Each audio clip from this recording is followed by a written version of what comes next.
Time to talk about mortgages now. Of course, we have Crystal Howell. She is our internal auditor, spending time with us every Monday morning to make sure that you know how to manage those pennies. Good morning, Crystal. Good morning. Good morning. How are you doing? I'm good. So good to see you. You as well. All right, so let's delve right in.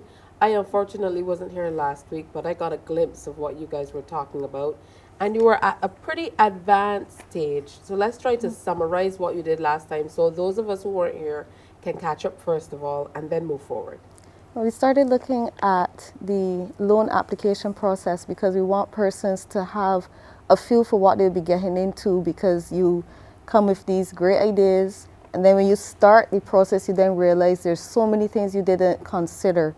So we wanted to go through them in advance so that when you get to that stage you don't have to backpedal and then have to go and look to see if you can get this in place or that in place, especially when it comes to funds for some of the requirements.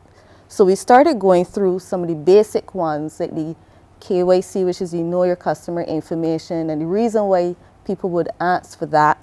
But we want to go a bit more into some of the other things that would be expected, in addition to things like legal fees and application fees, and we've gone into the fees in detail.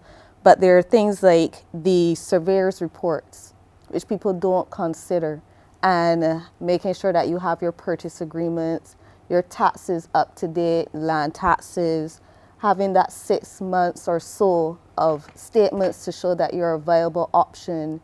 And there are a slew of things, if you go on the first page of the application form, that you will see that they ask for.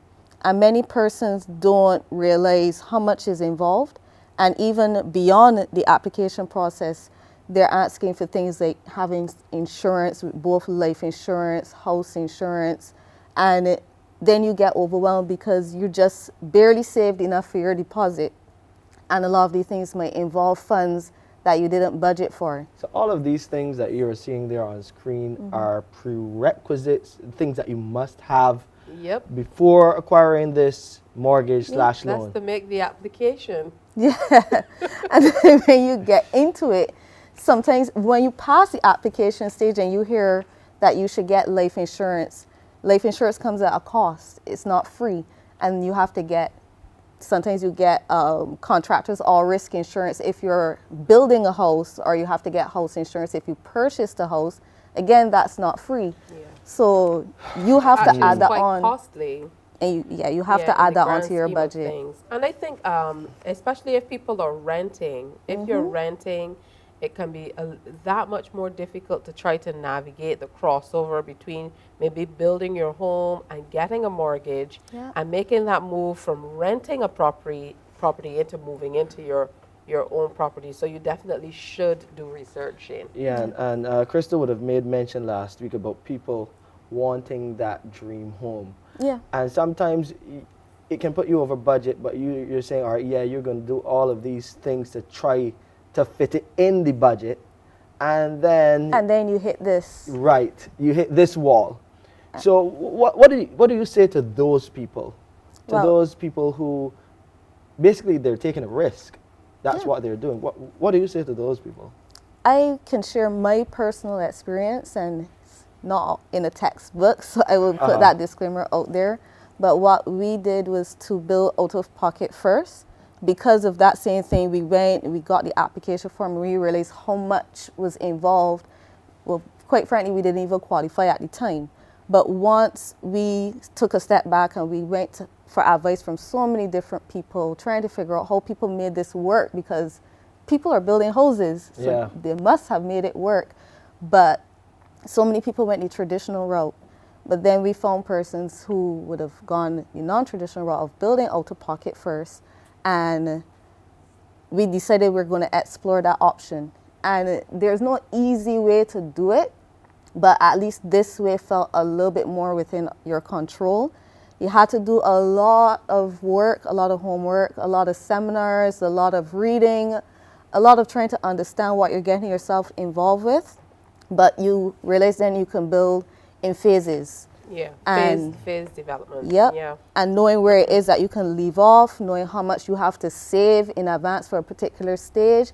And no matter how much you think it is that you have to save more. You never get it right. You never get it right, Yeah. and sometimes you may run out at a particular stage. but it helped a lot having that foundation first, and then being able to go for a smaller amount with the mortgage that is a lot more manageable.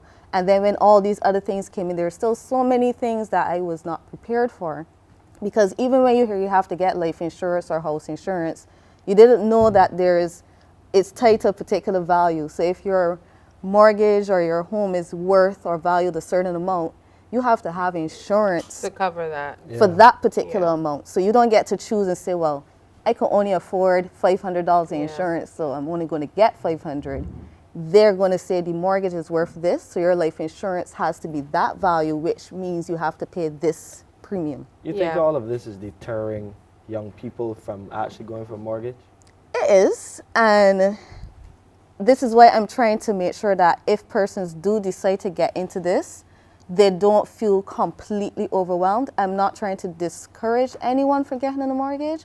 I'm trying to make sure persons are adequately prepared, because I have so many of my peers that say they regret doing this. But I think if we were better prepared, we might, even if we made the decision to still do it, we'd be able to manage it a lot better and be able to say, okay, this option may not work for me, but I'll try it this way and see how I can still get my dream. Because there's some persons who still want to own a home, and this, unfortunately, for some people is the only way they can do it, but I don't want them to do it and feel overwhelmed. That is not what we're trying to have here. Okay. Well, that's where we wrap up this conversation on mortgages. I'm sure that we will have a lot more discussion on that. Crystal, you're a wise lady for your years, helping people to really delve into what they need to know about getting into this kind of arrangement.